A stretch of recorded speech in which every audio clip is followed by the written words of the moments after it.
এটা আসলে একটা অভ্যুত্থানের সরকার। অভ্যুত্থানের সরকার মানে হচ্ছে যে এটা দল মত নির্বিশেষে সবার সরকার। যিনি দল করেন তারও সরকার, যিনি দল করেন না তারও সরকার। তো ওই জন্য আমরা আসছি আমাদের একটা দায়বোধ থেকে। আমাদের ভাই বোনরা যাতায়াত করবেন, দূরে যাবেন, গ্রামে যাবেন, বাড়িতে যাবেন, পরিজনের সঙ্গে ঈদ করবেন। এই যাত্রাটা যাতে কষ্টের না হয় সেটার জন্য আমরা চেষ্টা করতেছি। বান্ডেল থাকলে প্রতি সেনমানিতে টাকা বাঁচবে। বিকাশ সেনমানি বান্ডেল কিনে জিতুন প্রতি লেনদেনে। তো এখন ঈদ যাত্রা মানে কয়েকটা জিনিস গুরুত্বপূর্ণ। একটা জিনিসটা হচ্ছে যে ট্রেনটা সময় মতো ছাড়া। তো আমি খোঁজ দিলাম যে সবগুলো ট্রেনই সময় মতো ছেড়ে গেছে।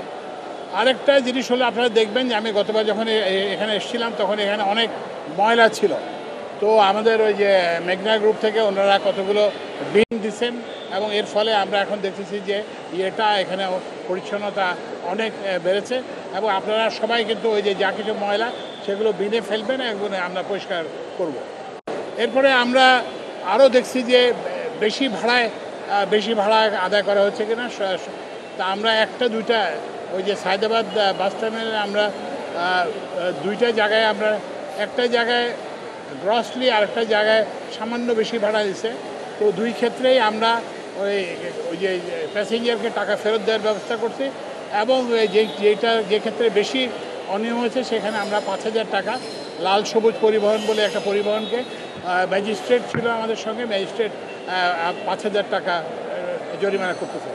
তো আমরা আশা করি আপনাদের সবার সহযোগিতা এবং আমাদের সঙ্গে এবং যেহেতু আমাদের এটা সবার সরকার সেজন্য এখন কিন্তু এটা রেলওয়ে মন্ত্রণালয় কিংবা সড়ক বিভাগ এরকম হিসেবে আমরা কাজ করি না।